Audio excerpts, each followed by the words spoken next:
Bonjour, c'est l'Institut Le Triomphe. Aujourd'hui, nous allons avoir une petite interview avec une Française, Madame Colette. Nous allons lui poser quelques questions.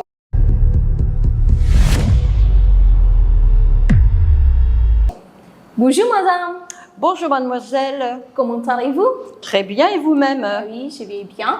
Et la première question de cette vidéo, on sait très bien que grâce à vous Madame, les étudiants de l'Institut Le Triomphe bénéficient d'une grande aide, notamment pour devenir les guides touristiques. Quel est votre intérêt à vouloir aider les étudiants?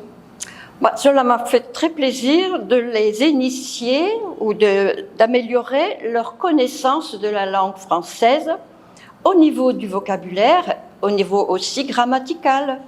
Vraiment, c'est pour les aider dans l'acquisition du français.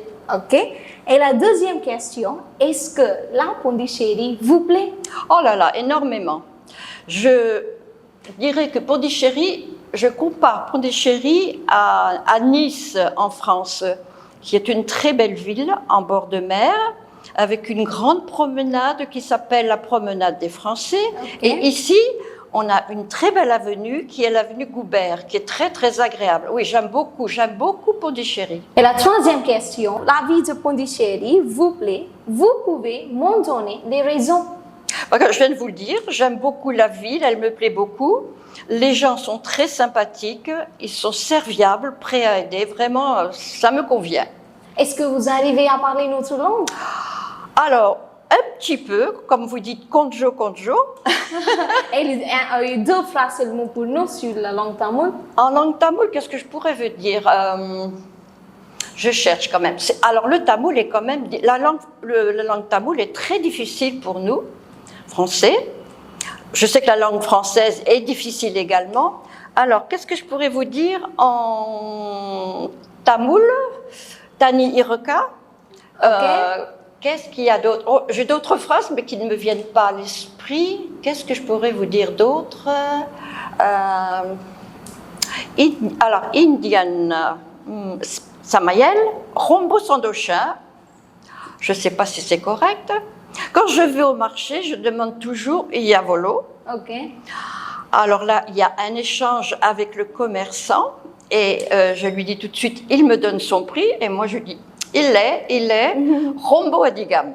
Ça, oui. Alors il baisse son prix. Voilà. Vous parlez très bien. Oh non. Et la quatrième question, vous venez depuis quelques années à Pondichéry. Oui. Pourquoi madame? Alors je suis arrivée la première fois en 2003. Okay. Car j'ai créé une association française pour venir en aide aux femmes qui sont d'un milieu très pauvre, qui sont veuves ou abandonnées avec des petits-enfants à charge. Donc l'aide provient de familles françaises qui nous donnent de l'argent que l'on envoie à Pondichéry et on remet cet argent à ces mamans pour qu'elles nourrissent les enfants et surtout aussi qu'ils retournent à l'école parce que quand le papa est parti ou bien l'enfant est déscolarisé ou alors il n'est jamais allé à l'école. Ça, on veut vraiment que les enfants aillent à l'école, c'est important. Et surtout les filles. Il ne faut pas oublier les filles. Donc, depuis 2003-2004, j'ai créé cette association. Initialement, elle s'est appelée Couleurs de l'Inde parce que je trouve que les saris sont tellement beau. Et après, on a changé le nom parce que nous avons intégré l'île de Madagascar. Donc, ça s'appelle maintenant Aide, Espoir, Inde, Madagascar. C'est un peu Aide, Espoir, Inde, Madagascar. Voilà, parce que Madagascar, c'est très, très pauvre. Hein. Voilà. Voilà, c'est intéressant, la raison que pourquoi vous venez à Pondichéry. Voilà, c'est vraiment un rôle social, là, vraiment. Autant l'Institut Le Triomphe, ce serait plutôt l'éducation, là, c'est totalement social. Ah oui. Voilà. Et la question suivante, madame, qu'est-ce que vous pensez au propos de la population pondichéryenne? Comme je vous disais tout à l'heure, elle est tellement sympathique, très agréable, on peut demander quelque chose. Ils sont prêts à rendre service. Vraiment, j'apprécie. Dans la cuisine indienne, ils proposent beaucoup de plats. Lesquels vous préférez? Alors moi j'aime bien le thali, le biryani. Qu'est-ce qu'il y a encore? Oh, j'aime beaucoup la cuisine indienne. Vous aimez les épices? Alors justement, là je demande toujours pas trop d'épices parce qu'on n'est pas habitué à consommer des épices en France. Donc pas trop d'épices, mais autrement c'est très bon. Et alors, ici pendant les fêtes, le plat principal, ça c'est le biryani. Et quel est le plat principal en France? Alors c'est difficile à répondre à cette question. Parce que la cuisine française est très large. Il y a tellement de plats différents. Moi, je sais que chez les jeunes, ils aiment bien le beefsteak et les frites. Alors là, les frites, c'est très important. Mais en Alsace, il y a des plats particuliers. Donc, chaque région a ses propres plats. C'est très difficile à dire un plat particulier. Donc, les Français, ils préfèrent les épices ou non épices? Alors, en général, on consomme peu d'épices.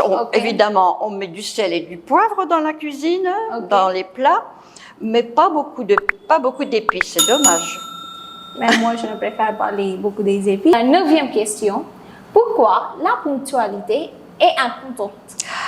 Alors, oui, là, c'est très important parce que ça, c'est un petit défaut que j'ai remarqué à Pondichéry, c'est que il faut arriver à l'heure lorsqu'on donne rendez-vous à quelqu'un, il faut être à l'heure, d'accord? Oui. Alors j'ai remarqué que les artisans, électriciens, les plombiers, les peintres, je viendrai demain, Naliki. Naliki, mais il n'y a pas de demain, il faut attendre. Alors, je m'amuse à leur demander en anglais, mais de quelle année? Est-ce que demain, ça sera en 2025 ou 2026? Ça les amuse beaucoup. Pourquoi la ponctualité est-elle importante pour les Français?